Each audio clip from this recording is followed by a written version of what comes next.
Atenção! Começa agora uma teleaula de História do Ensino Médio. Você vai assistir a teleaula de número 68. Bons estudos!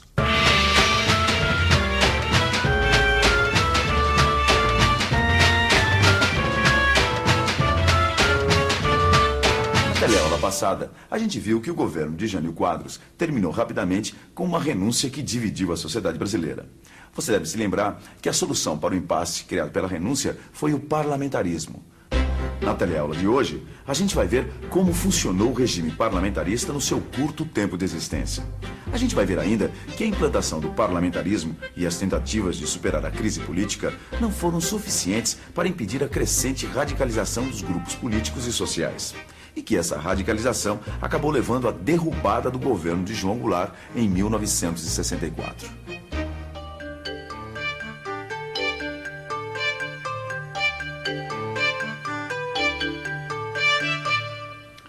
Você sabia que algumas das democracias mais desenvolvidas do mundo adotam um sistema parlamentarista? Olha só, aqui na Europa nós temos a Suécia, a Alemanha, a Itália, a Espanha, a Inglaterra e aqui, ó, do outro lado, o Japão. Agora, aqui na América nós temos o Canadá, que também adota o sistema parlamentarista. E agora que você conhece alguns países que adotam o parlamentarismo, preste atenção para entender como é que esse sistema funciona. O presidencialismo, você sabe como funciona. O poder executivo é exercido pelo presidente.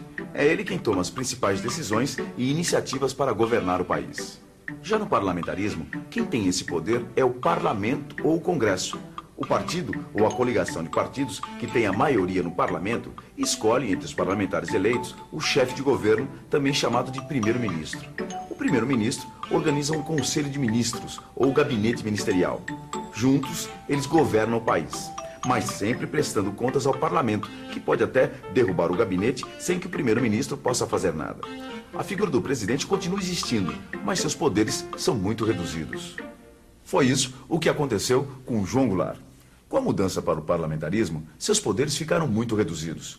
Por isso, os grupos que eram contra ele acabaram aceitando a posse do novo presidente. De todas as maneiras, Jango não iria governar. Pelo menos até a data do plebiscito. Você sabe me explicar a diferença entre eleição e plebiscito? Eleição e plebiscito. Eleição você vota em pessoas. Plebiscito você vota um tema.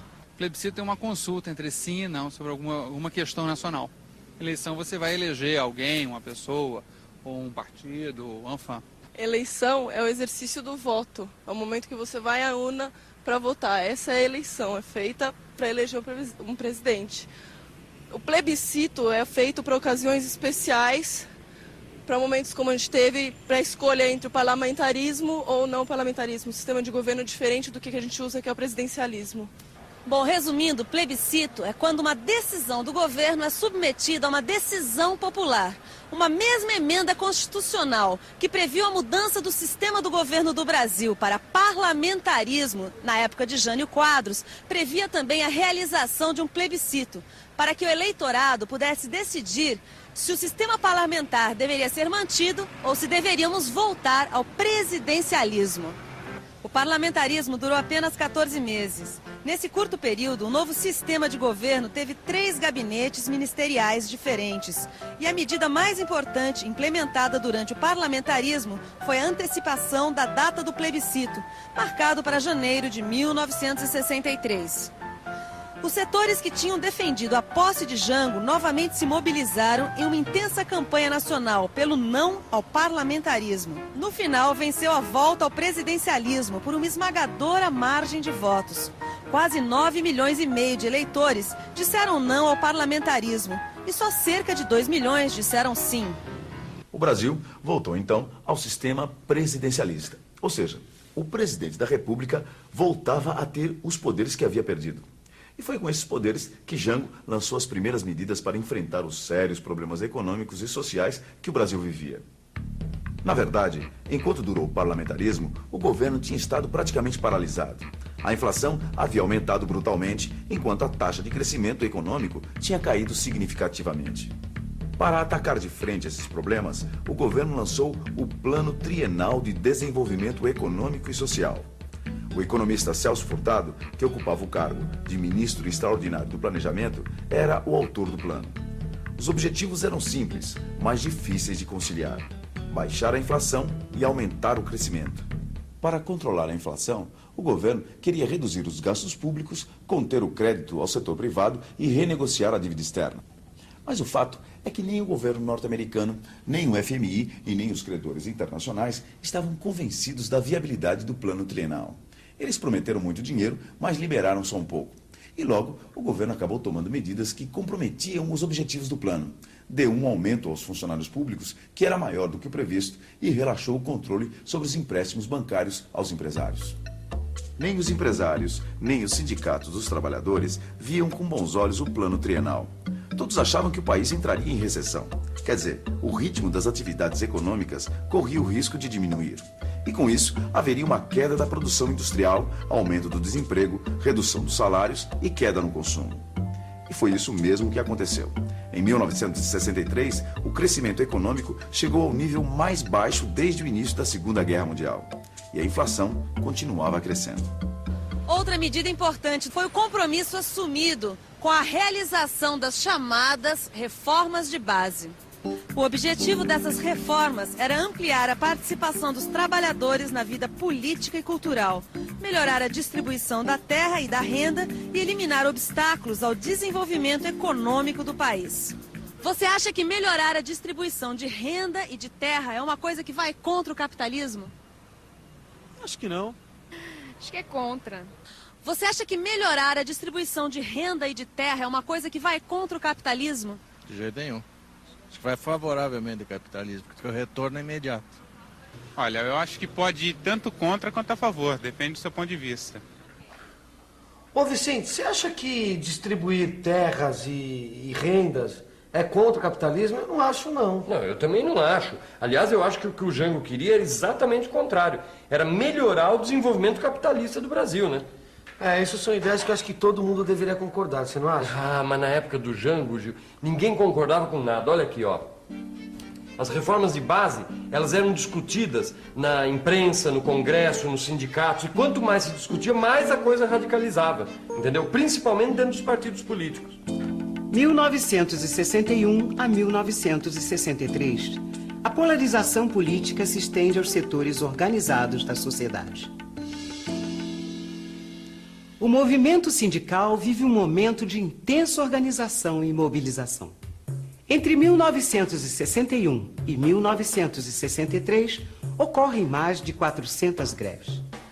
O envolvimento dos sindicatos nas lutas políticas abre espaço para o surgimento de organizações que coordenam a ação dos sindicatos de diversas categorias sob uma mesma orientação política.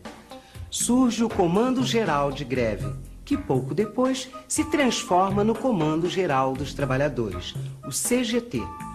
Apesar de ser ilegal, o CGT comanda 2 greves gerais de caráter político. Os trabalhadores do campo também se organizam, representado pelas ligas camponesas. É fundada a CONTAG, Confederação Nacional dos Trabalhadores na Agricultura. A CONTAG se filia ao CGT e começa a defender a reforma agrária radical. Os estudantes também se mobilizam em todo o país.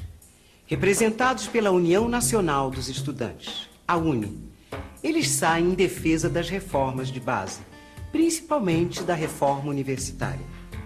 Ao mesmo tempo, os grupos sociais que são contra as reformas de base também começam a se organizar.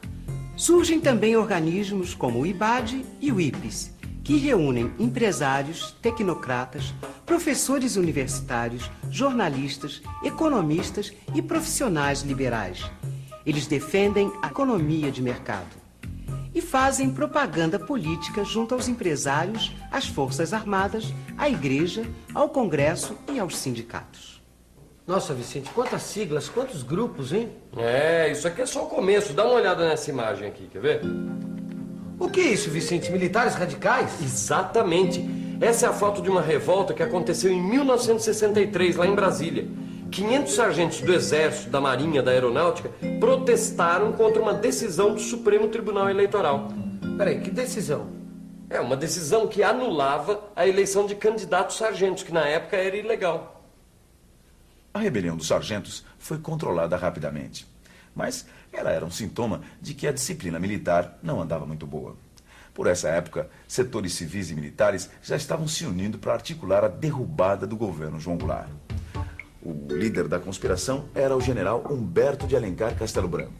O governo João Goulart enfrentava cada vez mais dificuldades. Os setores nacionalistas e de esquerdas mais radicais exigiam a implantação imediata das reformas de base. Os moderados começavam a olhar com desconfiança. Em 13 de março de 1964, que aliás era uma sexta-feira, 250 mil pessoas se reuniram diante da estação ferroviária da Central do Brasil, no centro do Rio de Janeiro. Foi o famoso Comício da Central. Até o presidente João Goulart estava presente naquela manifestação de apoio popular às reformas de base. Jango fez um discurso anunciando os decretos de desapropriação de terras e estatização das poucas refinarias privadas de petróleo que ainda existiam. Jango também prometeu enviar para o Congresso um projeto de reformas, decretando o tabelamento de aluguéis e o controle de preços. Nossa, Vicente, isso aí deve ter deixado muita gente de cabelo em pé. Ah, e como? Você nunca ouviu falar da Marcha da Família com Deus e pela Liberdade? Olha aqui, ó. 500 mil pessoas fizeram uma passeata em São Paulo para protestar contra o governo de Jango. Agora, quem é essa gente toda? Ah, era basicamente gente da classe média. Quem organizou a marcha foram os movimentos femininos e tiveram apoio do governo de São Paulo, de setores da igreja, da Fiesp e da sociedade rural brasileira. Nossa, só faltavam os militares, Vicente. Nem isso, eles já estavam chegando. 31 de março de 1964. Depois de mais uma rebelião militar, tropas vindas de Minas Gerais começam a se movimentar em direção ao Rio de Janeiro. Em todo o país, diversas outras forças militares apoiam o golpe de Estado. O presidente se recusa a estimular qualquer resistência armada ou civil, dizendo que quer evitar o derramamento do sangue inocente. Jango aceita sua deposição e vai para o exílio no Uruguai. Em poucos dias, o Congresso declara vaga a presidência da República. O deputado Ranieri Mazzilli é empossado como novo presidente. E dessa maneira, acaba a experiência democrática brasileira iniciada em 1945. E também acaba por aqui a nossa teleaula de hoje. Por enquanto, você fica com a revisão. E atenção, se liga aí que é a hora da revisão. Na teleaula de hoje, você viu como o governo de João Goulart foi marcado pela polarização que dividia toda a sociedade brasileira. Você viu também como a mobilização a favor e contra as reformas de base foi tomando rumos cada vez mais radicais. E que tudo isso terminou com um golpe de Estado, organizado por civis e militares, que depôs o presidente João Goulart e interrompeu o processo democrático brasileiro. Na próxima teleaula, a gente vai entrar em uma nova etapa da nossa história da sociedade brasileira, a época do regime militar. Até lá.